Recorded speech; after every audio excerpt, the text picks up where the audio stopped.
안녕하세요. 매년 이맘때면 여러분들을 만나게 되어서 마치 견우와 직녀가 만나는 그런 마음이 듭니다. 여러분들 이 무더위 속에서 이렇게 건강한 모습으로 볼 수 있게 되어서 너무 감사하고, 사실은 오늘 우리 정 목사님이 몸이 건강하지 못해서 저희들이 이곳에 오기 전부터 기도했고, 또 저희들이 이제 22일 다음 주 화요일 날 돌아가는데 꼭 만나야 될 사람이 바로 우리 정 목사님이기 때문에 오늘 제가 교회를 방문하겠다고 이렇게 말씀을 드리고 여러분들을 찾아왔습니다. 사실 오늘은 무슨 특별한 주제를 가지고 말씀을 나누는 것보다 저희들이 1년 동안 기도하면서 우리 소망의 집 아이들이 우리 한국 땅을 밟고 그들이 이제 이곳에서 행하였던 일들을 이렇게 돌아보면서 베풀어 주신 하나님의 은혜를 감사하며 그 중에서 몇 가지 이렇게 간증을 좀 하고 싶습니다. 여러분들 한번 이 질문에 한번 답을 좀 여러분들이 직접 말씀해 주셨으면 좋겠습니다. 여러분들 기도하는 것이 쉬운가요? 어려운가요? 쉽습니까? 어렵습니까? 잠시 후에 그 이야기를 좀 나누려고 합니다. 사실 저희들이 이제 아이들을 키우면서 아이들에게 체험적인 신앙이 필요하다. 지식적으로는 예수님을 알고 하나님을 알고 성령님을 알고 말씀을 알고 있지만 그것이 삶 속에 실제가 되지 아니하면 그것은 아무런 힘을 발휘할 수 없기 때문에 삶 속에서 예수님을 만나는 것, 그리고 삶 속에서 기도할 때 하나님께서 어떻게 역사하는지를 직접 체험하는 것이야말로 참 중요하다 여겨서 기도하는 가운데 이제 아이들을 데리고 한국에 오게 됐습니다. 그 아이들에게 한국은 정말 그 꿈과 같은 그런 곳입니다. 평생에 한번 올까 말까한 그러한 일들이 그들 삶 가운데서 이루어졌을 때 우리가 느끼는 것보다 훨씬 더 큰 기쁨의 시간이 되었으리라 생각이 됩니다. 그러나 제가 바라는 것은 이곳에 발전된 모습이라든지 아름답게 지어진 교회의 모습이 아니라 이곳이 왜 하나님 보시기나 또 사람이 볼 때 이렇게 살아가고 있는가 하는 좀 더 깊은 모습을 좀 아이들에게 보여주고 싶었습니다. 그래서 철책선도 가보았고 땅굴도 견학하게 되었고 학교도 다녀보았고 교회도 방문을 했고 시골교회도 가보았고 또 아주 멋진 식당도 가보았습니다. 제가 계획한 것은 아니었지만 하나님께서 그들을 그렇게 인도해 주셨는데 그 아이들이 걸어갔던 발자취 속에서 하나님께서 역사하신 것 몇 가지를 여러분들과 함께 나누도록 그렇게 하겠습니다. 아까 여러분들에게 처음 질문했던 기도가 쉬우냐 어려우냐는 그런 질문이었습니다. 왜냐하면 제가 이제 경험한 바를 좀 여러분들과 나누려고 하는데, 기도하는 것은 어려우니까 크리스찬이라면 누구든지 기도하는 것을 당연한 것으로 여기고 기도하게 됩니다. 근데 사실 그 기도가 이루어지기까지는 참으로 오랜 시간도 필요하지만 그 과정을 지나갈 때 정말 많은 일들이 일어나고 있음을 이제 직접 경험합니다. 그 속에 어떤 분들은 그렇습니다. 우연한 것처럼 여길 수도 있지만은 영적인 치열한 그 싸움이 그 기도가 이루어지는 가운데 있음을 이제 직접 보고 나서 기도란 쉬운 것이 결코 아니구나 그렇게 생각을 했습니다.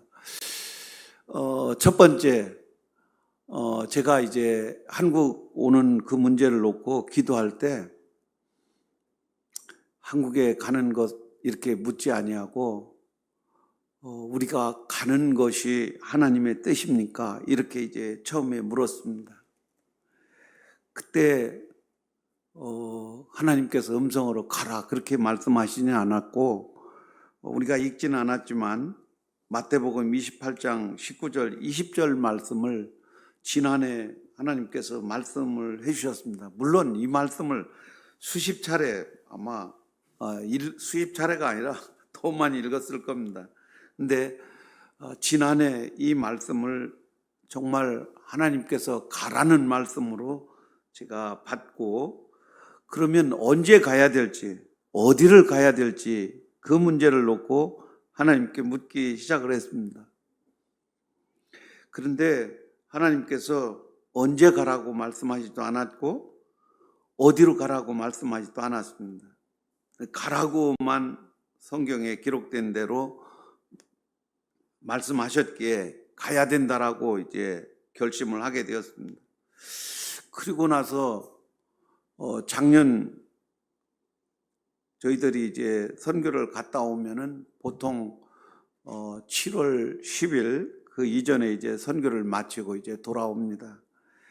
그리고 나서 다음에 이제 선교를 어디로 가야 될 것인지 하나님께 묻기를 시작하는데 사실 묻는 것, 기도하는 것이 쉽지 않았습니다. 기도하고 싶은 마음도 별로 없었습니다. 처음에는. 기도를 해야 될지 가라고 하면 또 어떻게 가야 될 건가 하는 그런 두려움 아닌 두려움이 있었습니다. 왜냐하면 한번 기도를 하고 이제 그 기도가 완전히 이루어질 때까지의 전 과정은 다른 사람은 모르지만 전 피를 말리는 그런 과정이었습니다. 기도하면 됐지. 그리고 하나님께서 가라고 했으면 가면 되지. 그렇지 않습니다. 여러분들 한번 생각해 보십시오. 우리 정 목사님이 하나님께서 이번 선교를 가라고 말씀하셨어. 그랬으면 가야 되잖아요. 그런데 일반 교회는 대부분 성도들이 헌금을 해서 선교를 가지만 우리는 재정이 제로입니다. 한 푼도 없는 그런 가운데서 어딘가 움직인다라는 것은 하나님의 도우심이 없이는 절대로 움직일 수가 없습니다. 이번에 이제 19명, 우리 집사람하고 저 포함해서 21명이 이제 인도네시아에서 여기 왔다가 돌아가는 경비를 대략 추산해 볼 때 2천만 원 정도 소요됐고 그러니까 초기 비용 인도네시아에서 한국에 오는 데 들어가는 실질적인 비용이 1,400만 원이 필요했습니다. 한국 돈 1,400만 원. 하나님께서 가라고 말씀하셨다라는 말을 감히 할 수가 없습니다. 만약에 하나님께서 가라고 했는데 돈이 없어서 못 간다? 말도 안 되는 거잖아요. 전쟁이 나서 못 간다? 그것도 말도 안 되잖아요. 또 여기 뭐 태풍이 와서 못 간다? 그것도 말도 안 되잖아요. 또 누가 아파서 못 간다? 그것도 말도 안 되잖아요.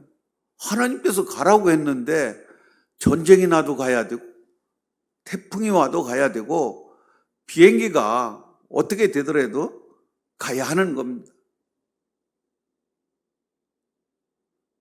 그런 마음으로 이제 기도를 하기 때문에 사실은 쉽게 하나님께서 가라고 말씀했다라는 말을 제가 할 수가 없었습니다. 그럼에도 불구하고 우리가 내년에 한국에 간다라는 그 말을 아이들에게 하기 이전에 하나님께서 우리에게 기회를 주면은 우리가 한국에 갈 수 있다.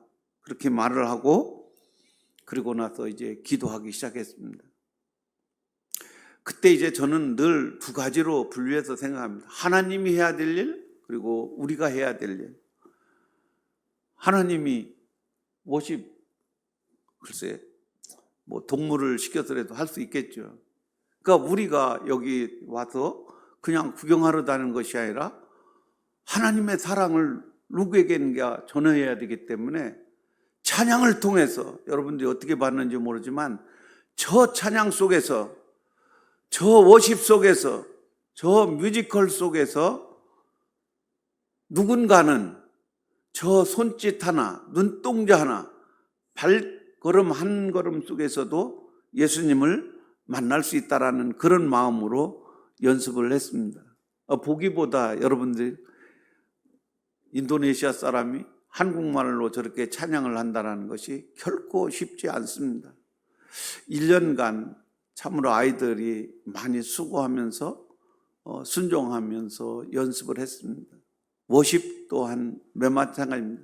여기에 다 보여드리지는 않았지만 찬송을 피아노로 4곡하고 그리고 기타와 드럼 가지고 2곡하고 워십을 3곡을 하고 뮤지컬을 30분짜리 뮤지컬, 그래서 전체적으로 1시간 정도 할 수 있는 그것을 준비한다는 것이 정말 쉽지 않은 그런 일이었습니다. 그럼에도 불구하고 아이들이 잘 따라서 이제 훈련을 받았고 순종을 했습니다. 저는 이제 우리가 해야 될 일, 그러니까 복음을 증거하기 위한 무기로서 찬양과 워십과 뮤지컬을 훈련시켰습니다.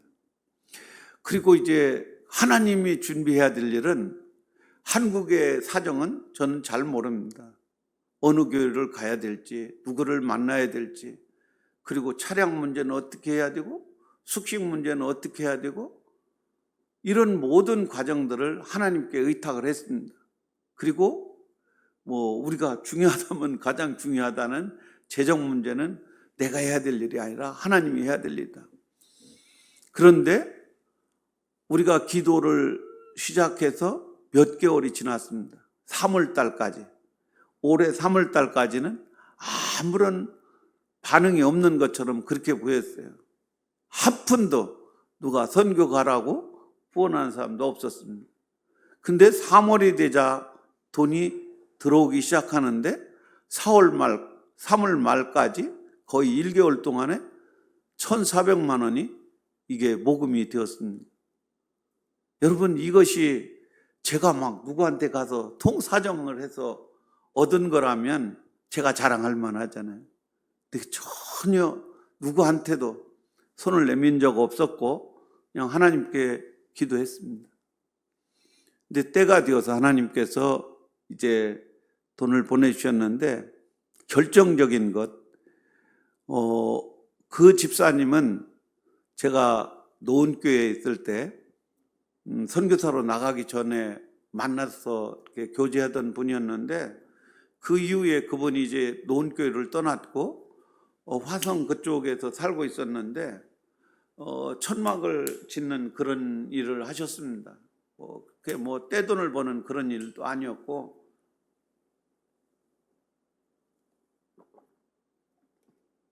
그랬는데 그분이 500만 원을 이번 선교하는 여행비로 그분이 헌금을 하셨어요. 가슴이 찡했습니다. 이분이 그렇게 할 수 있는 경제적 여력이 있는 분이 아니었기 때문입니다. 그래서 이제 그분에게 전화를 드렸어요. 근데 그분이 그렇게 얘기했습니다. 올해 들어서 사업이 너무 잘 돼가지고 한번 선교사님한테 선교비를 드리고 싶었는데 못했다는 거예요. 근데 이제 우리가 선교하러 간다고 하니까 이분이 기쁜 마음으로 이렇게 선교비를 보내줬다고 그렇게 이야기를 듣고 한편으로 마음이 자유했습니다. 왜냐하면 잘 사는 분이 하는 것 같으면 큰 그 문제 때문에 어려움을 겪거나 그러진 않을 텐데, 그냥 일상적인 삶을 살아가는 분이 그렇게 큰 금액을 헌금한다는 것은 쉽지 않은 일이었기 때문이었습니다. 아무튼 그 돈 가지고 아이들 여권 만들고 그리고 비행기 티켓 사고 그리고 비자 만드는 그 일을 다 이루었습니다. 오늘 이제 그 중에 여권 만드는 이야기를 좀 나누려고 합니다. 우리 한국은 원하면 누구든지 가서 서류만 제출하면은 여권을 바로 발급받을 수 있는데, 인도네시아 상황은 전혀 그렇지 않습니다. 파푸아를 가야 되고 아째를 가야 되고 니아스를 가야 되고 롬복을 가야 되고 깔리만탄을 가서 자기 고향에서 여권을 발급해 가지고 오는 것입니다. 왜냐하면 여권 발급하는데 인도네시아는 아직도 컴퓨터로 물론 처리를 하지만은 아버지와 엄마가 결혼한 결혼 증명서가 있어야 돼요. 근데 그 결혼 증명서가 결혼할 때 정부에서 발급된 것을 코팅해 가지고 장롱속 밑에 보관을 해야 됩니다. 왜냐하면 자녀가 학교를 가거나 이럴 때 그것으로 증빙서로 쓰기 때문에. 또 이 아이가 결혼증명서뿐만 아니라 출생신고서가 있어요. 그것도 정부에서 발행한 원본이 있습니다. 그것이 있어야 돼요. 출생증명서. 그리고 엄마 아빠의 주민등록증. 그걸 가지고 이제 이 아이가 학생이라는 학생증명서를 학교에서 발급받아 가지고 그걸 가지고 이제 자기가 살고 있는 고향에 가서 이민국에 가 신청을 하면은 언제 이제 서명하고 그 사진 촬영하는 그 시간을 정해서 부모가 가서 동의를 해야 됩니다. 이 아이가 여권 발급하는 것을 동의를 해줄 때 비로소 여권이 발급되는 거예요. 가격은 1인당 한 6만 원 정도. 큰 돈입니다. 일반인은 쉽게 여권을 발급을 받기도 어려울 뿐만 아니라 그 비용을 내기도 어려운 그런 상황이었습니다.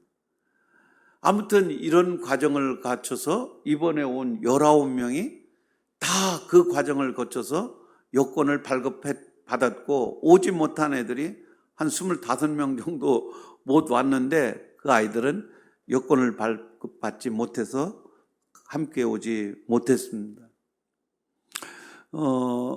근데 아이들을 만약에 더 많이 데려왔더라면 참 큰 어려움을 겪을 뻔했습니다. 제가 이제 두 번째 말씀드리려고 하는 것은 한국에서 움직이면서 이 차량 없이 움직인다는 것은 생각할 수도 없었을 뿐만 아니라 차량 문제가 심각하다. 저희들이 이제 집사람하고 둘이 운전하면서 차 2대로 이제 다닐 생각을 했어요.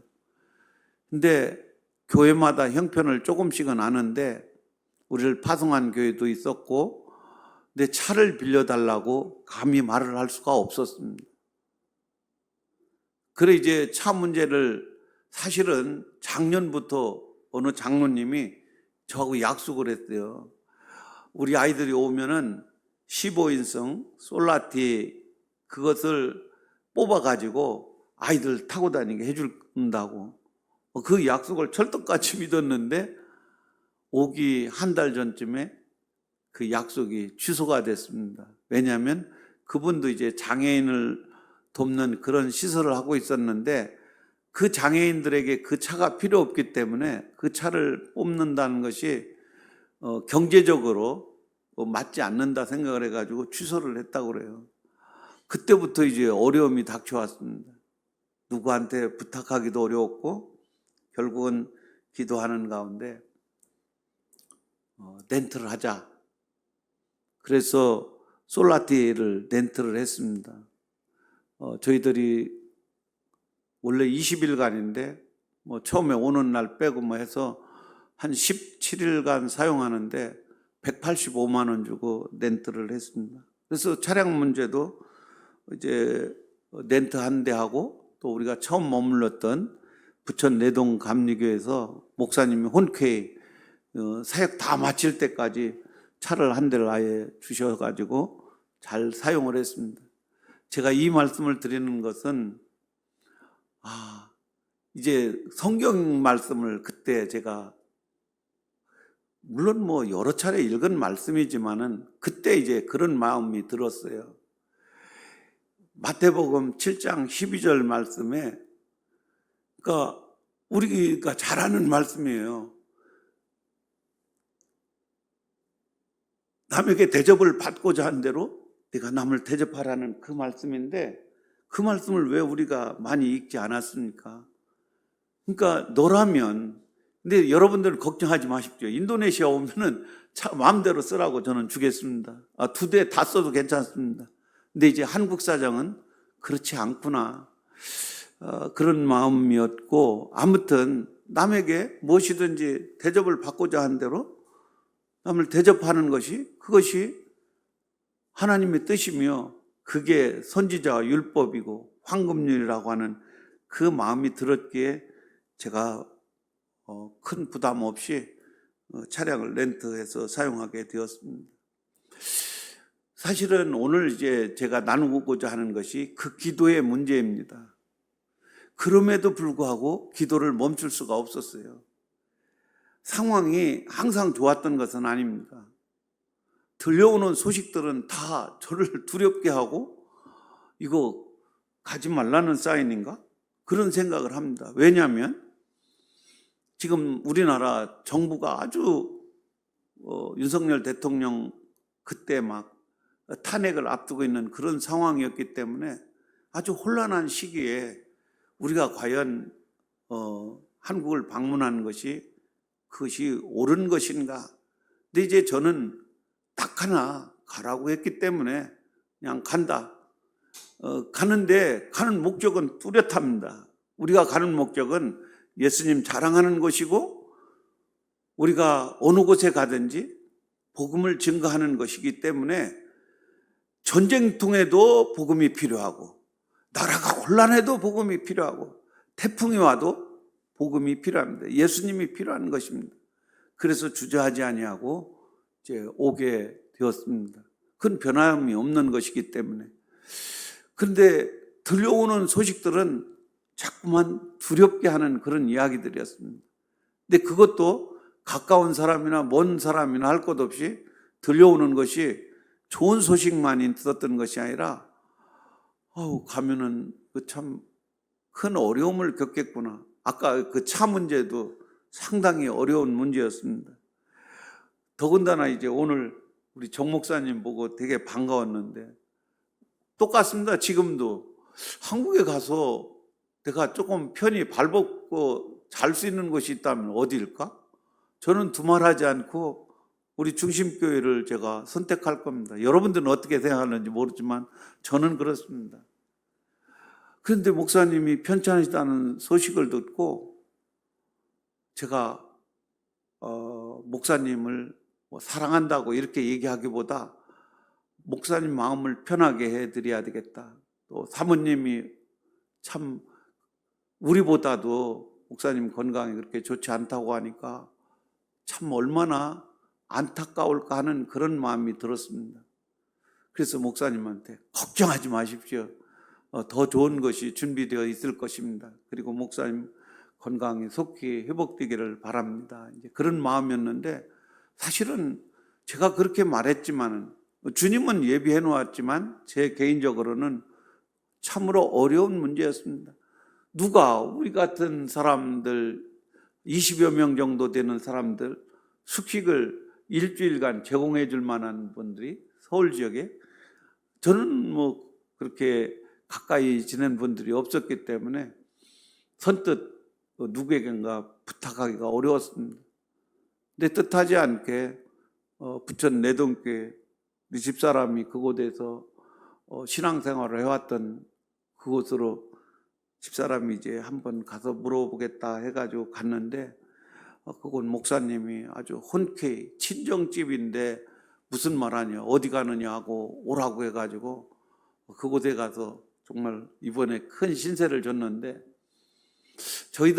저는 신세를 졌다고 했는데 그 목사님은 아마 이번 일을 통해서 교회가 선한 좋은 영향력을 받지 않았나 그런 생각이 됩니다. 몇 가지인데 첫째는 우리 아이들이 그곳에서 물론 예수님을 증거한 일도 중요하지만은 새벽마다 강대상 앞에 모여서 우리가 함께 열심으로 기도했습니다.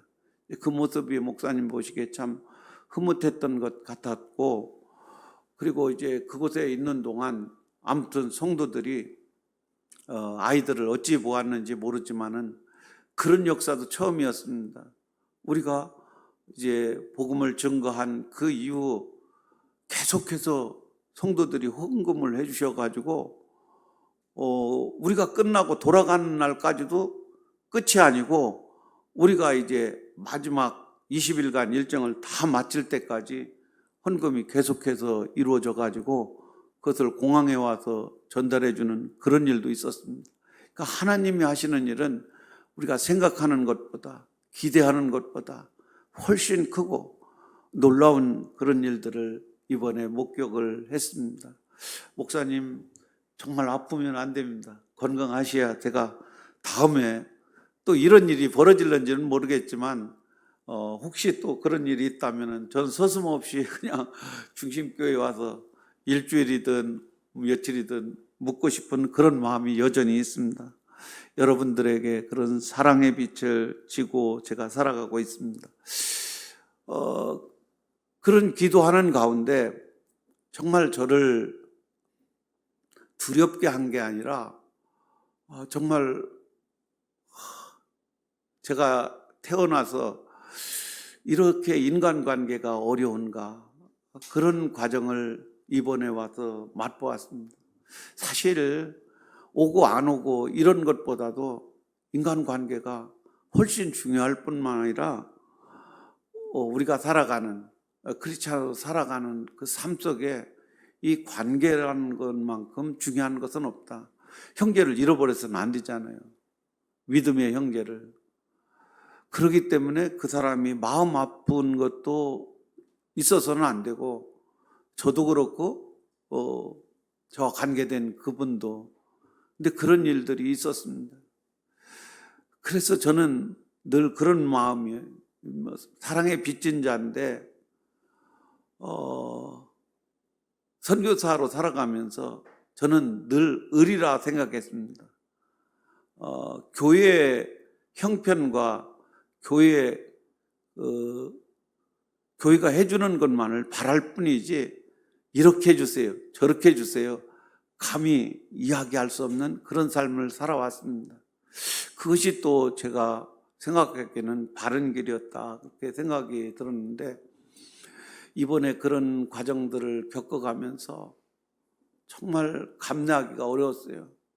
이제 그 중에 이제 한 가지만 말씀드리면 우리 정 목사님이야 그런 적이 한 번도 없지만은 교회를 방문해서 제일 어려운 것이 예배 시간 문제였습니다. 아무튼 한국이 여러 가지로 많이 바뀌어졌는데 1시간입니다. 예배 시간이 대부분 1시간입니다. 그 1시간 동안에 다 예배를 맞춰야 되는데 교회 일반적인 그런 그 예배 순서가 있고 또 우리 자체적으로 준비해온 그 순서가 있어야 되니까 이걸 어떻게 조화롭게 잘 맞춰서 서로 감정 상하지 아니하고 예배를 잘 마무리 질 건가 이것이 참으로 어려웠습니다. 교회는 가장 저희들에게 작게 준 시간이 40분이었고 보통 50분 몇몇 교회는 아예 우리한테 후리하게 그냥 처음부터 끝까지 우리가 준비해온 것을 그대로 하라고 해가지고 그대로 한 그런 경우도 있었는데 주일날 대예배 때 정말 예배 순서 시간 때문에 불꽃 튀는 그런 과정을 겪었습니다. 그때 어떻게 해야 되는가? 사실은 저희들이 이곳에 우리를 자랑하러 온 것이 아닙니다. 그리고 우리가 여기서 다투어야 되는 이유도 없었습니다. 그러니까 늘 제가 그 문제 앞에 우리의 싸움은 혈과 육의 싸움이 아니고 공유의 권세 잡은 자, 어둠의 영, 악한 영들, 사탄 마귀와의 싸움이다. 그래서 저는 맨날 나는 죽고 내 안에서 예수님만 존귀케 되면은 그것으로 족한. 그래서 가능하면은 그런 이제 조율하는 과정 가운데서 싸우지 않으려고 다투지 않으려고 참 애를 썼습니다. 아무튼 끝을 다 마무리 지고 나서 그때 후유하고 정말 자유하다 그런 느낌을 받았는데 저는 이걸 통해서 여러분들에게 또 우리 정 목사님 절대 그러지 않겠지만은 성령을 우리가 멸시하는 것은 해서는 안 된다 저는 생각합니다. 예배는 인간에게 초점을 맞춰서도 안 된다 생각합니다. 물론 노인이라든가 어린아이들을 우리가 배려는 해야 됩니다. 그러나 예배 자체가 인간을 이제 기쁘게 한다든가 인간을 배려해서 순서를 짠다든가 이런 일은 해서는 절대 안 된다, 저는 그렇게 생각이 됩니다. 큰 교회든 작은 교회든 우리가 이곳에서 예배를 드리는 것은 성령의 인도함을 따라서 우리가 늘 그러잖아요. 우리가 예배할 때 진리와 성령을 따라서 우리가 예배를 드리는 것이지 어떤 개개인의 사사로운 감정이나 지식을 따라서 예배를 드리는 것이 아니잖아요. 그것이 참 마음이 아팠습니다. 제가 기도해야 될 그런 제목이었습니다. 물론 이제 그렇다고 무한정 늘어뜨려서 2시간을 한다 그런 것은 아니지만은 이제 제가 어느 정도였냐면 초까지 따지면서 워십은 한 가지 할 때 몇 분, 찬양은 할 때 몇 분, 몇 초까지 다 기록을 했습니다. 왜냐하면 그런 문제들을 해결하기 위해서. 아무튼 우리가 하나님을 예배하는데 인간의 그런 의지적인 이런 면이 너무나도 깊이 스며들어 있다는 것이 저 마음을 많이 아프게 했습니다. 그럼에도 불구하고 하나님은 그 가운데서도 역사하셔서 사실 여러분들이 이렇게 화면을 통해서 보는 것은 별로 감동이 안 될 겁니다. 우리 아이들이 무슨 사부음을 배워서 소프라노, 엘토를 하고 베이스를 하고 테너를 한 그런 아이들이 아닙니다. 사부를 아예 할 줄도 모르는 그런 아이들이었는데 단 하나 아이들의 찬양을 듣고 감동을 받을 수 있었던 것은 깨끗한 것, 그리고 섞이지 않은 것, 기름칠하지 않은 것, 그냥 자기들이 믿는 예수님을 자랑하는 마음으로 그렇게 부른 것이 많은 참여했던 사람들에게 큰 감동을 주었고, 저는 이번에 이제 여러 목사님과 사모님들이 아이들 말씀을 목사님처럼 그렇게 유창하게 증거한 것은 아니었지만 찬양과 워십과 뮤지컬을 보고 나서 그들이 울먹이면서 찾아와 가지고 은혜 받았다고 고백하거나 감동을 받았다고 고백하거나 또 회개했다고 하는 그 말을 들을 때가 정말 기분이 좋았습니다. 성도들은 어떻게 반응을 했는지 다 잘 모르지만은 그 교회 그 담임 목사와 그 사모님이 감동을 받았다면 그것으로 족하지 않을까 그런 생각을 하게 되었습니다. 이제 오늘 말씀을 좀 나누고 이제 마무리 짓겠습니다. 사실 이제 19절하고 20절 말씀은 너무나도 잘하는 말씀인데 주님이 가라고 하면은 우리는 그저 순종하고 갈 뿐입니다. 갔더니 어떻게 됐느냐? 갔더니 사람을 만나게 되었고 가서 우리가 복음을 증거했더니 여러 가지 반응을 나타냈지만은 그 중에 일부 인원들이 예수님을 믿겠다고 고백하는 그런 장면을 직접 보았습니다. 요즘 청소년들, 중고등부 학생들이 설교 한 편 듣고 예수님 믿겠다라고 고백하기는 참으로 어려운 것 같습니다. 저희들이 처음에 보았던 호스터 여중고가 그렇습니다. 호스터 여중에 지금 한 400명이 그날 예배에 참석을 했는데 1, 2, 3학년 전원이 참여를 했습니다. 거기 목사님이 교목이 있는데 그 목사님 얘기로는 400명 중에 예수님을 믿는다라고 이렇게 고백한 사람이 30명 뿐이라고 합니다. 근데 그날 제가 그 목사님한테 얘기를 했어요. 우리가 이것이 복음이다. 예수님의 십자가와 부활이. 오늘 이 복음을 듣고 예수님을 믿기로 원하는 분은 앞으로 나와 주십시오. 이렇게 했을 때 처음에 한두 명, 그러다가 이제 점점 많아서 중학교는 한 20여 명, 고등학생은 한 200명 중에 30여 명이 예수님을 믿겠다고 앞으로 나왔습니다. 어둠이 깃드는 이런 저녁 시간도 아니고 그야말로 때학볕, 중학생들은 오후 1시, 2시 그쯤에 했고 고등학생들은 3시쯤에 했으니까 대낮입니다. 그럼에도 불구하고 그 청소년들이 예수님을 믿겠다고 한 것은 그것은 결코 우연이 아니고 또 강압에 의한 것도 아니고 성령의 역사였다라고 고백을 합니다. 그러니까 우리가 주님 말씀에 순종해서 가면 그리고 복음을 증거하면 열매는 하나님께서 맺게 하신다라는 것을 제가 똑똑히 보았습니다. 그리고 두 번째 오늘 말씀 속에서 제가 하고 있는 일입니다. 지금 우리 아이들이 사실은 저는 늘 그렇게 얘기합니다. 우리 소망의 집은 잘 되면 안 된다고. 이건 빨리 망하면 망할수록 잘하는 거라고. 근데 아이들이 자꾸만 더 많이 와서 지금은 현재 이제 같이 살아간 사람 뭐 다 포함해서 한 44명이 지금 그 공간 안에서 살고 있습니다. 사실은 30명 정도 살아가면 아주 딱 좋은 그런 건물인데 인원이 점점 많아져서 거기에 대한 비용도 이제 많이 소요되고 그 아이들을 돌보는 일도 쉽지 않은 그런 상황입니다.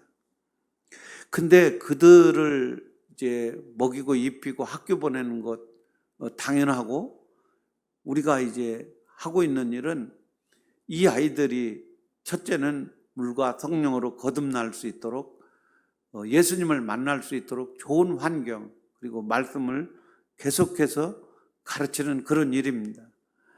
그 아이들이 예수님을 만나고 예수님의 제자가 되는 것입니다. 예전에는 교회를 꿈꿨어요. 근데 이제 교회가 뭐 반드시 필요한데 교회가 또 해야 되는 일 중에 하나가 정말 꼭 해야 되는 것이 이곳에서 제자가 만들어져서 그 사람을 통해서 복음이 증거되고 또 그 작은 소그룹이지만 그곳에서 작은 교회가 계속해서 이제 증가돼 나가야 된다라는 것입니다.